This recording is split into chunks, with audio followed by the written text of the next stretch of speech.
नमस्कार। आज हम जयपुर पर थोड़ी गहराई से चर्चा कर रहे हैं।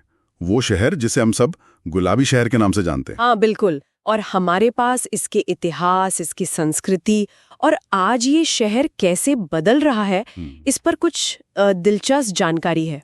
तो हमारा मकसद क्या है? मतलब इस पड़ताल से हम जयपुर के बारे में क्या खास जानना चाह रहे हैं? देखिए, इरादा यही है कि हम जयपुर के शाही अंदाज, इसकी जो प्लानिंग थी शहर की, वो अनोखी थी, और जो यहाँ की संस्कृति है उसके कुछ सबसे दिलचस्प पहलू सामने लाए।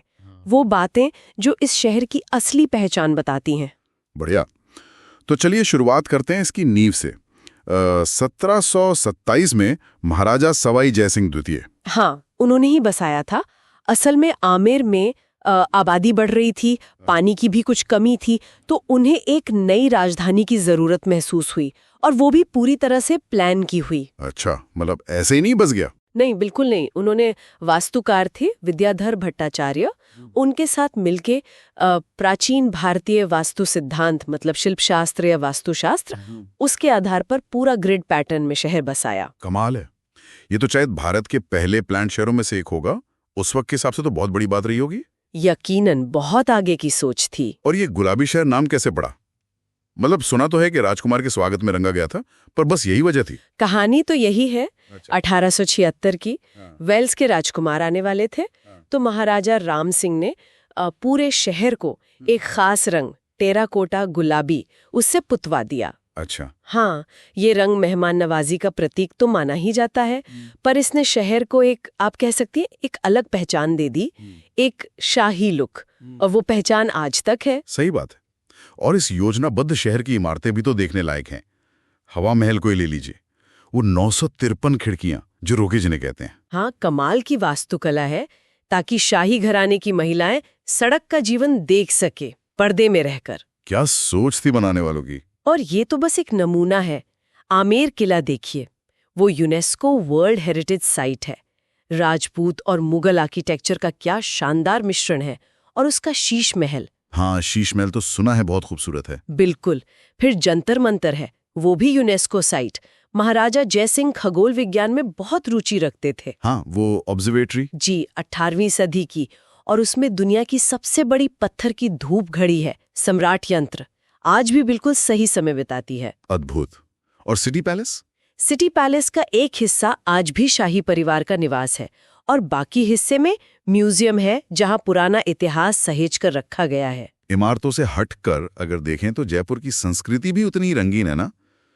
लोग बहुत मेहमान नवाज होते हैं, वो अतिथि देवो भव वाली बात। बिल्कुल, यहाँ के लोगों में वो गर्मजोशी दिखती है। और खाने की बात करें तो दाल बाटी चूरमा तो जैसे यहाँ की पहचान है। हाँ, वो तो जरूर चखना चाहिए। और मिठाइयों में घेवर, क्या कहने। सही कहा।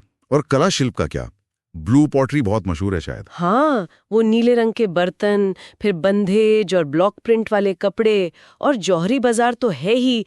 कीमती पत्थर, गहने, उसके लिए दुनिया भर में जाना जाता है जयपुर। त्योहारों का भी यहाँ अलग ही रंग होता होगा। बहुत। तीज है, गणगौर है, ये पारंपरिक त्योहार बहुत धूमधाम से मनाए जाते हैं।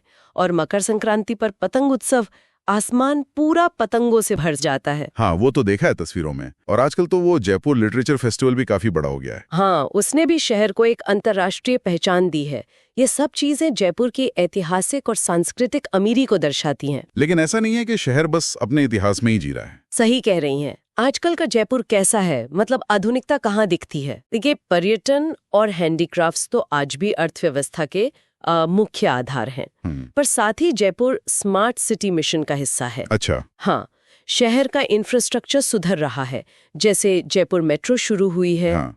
कोशिश यही है कि अपनी विरासत को संभाले रखते हुए आधुनिक सुविधाओं को भी अपनाया जाए। ये एक तरह का संतुलन बनाने की कोशिश है। ये संतुलन बनाना वाकई मुश्किल होता होगा। हाँ, ये चुनौती तो है। तो कुल मिला के हम कह सकते हैं कि जयपुर एक ऐसा शहर है जहाँ इतिहास का वो गुलाबी रंग आज भी महसूस होता है। बिल्कुल। जहाँ किले और महल अपनी कहानियां सुनाते हैं, और साथ ही जहाँ कला, संस्कृति और आज की जिंदगी का एक बहुत ही दिलचस्प मेल देखने को मिलता है। बिल्कुल। तो जाते जाते एक सवाल मन में आता है जिस पर शायद श्रोता भी सोच सकते हैं। बताइए। कि भविष्य में जयपुर अपनी इस शानदार ऐतिहासिक विरासत और जो आधुनिक विकास की तेज रफ्तार है, इसके बीच ये संतुलन कैसे बनाए रखेगा? मतलब अपनी पहचान को बिना खोए इस शहर का अगला अध्याय कैसा होगा, ये सोचने वाली बात है।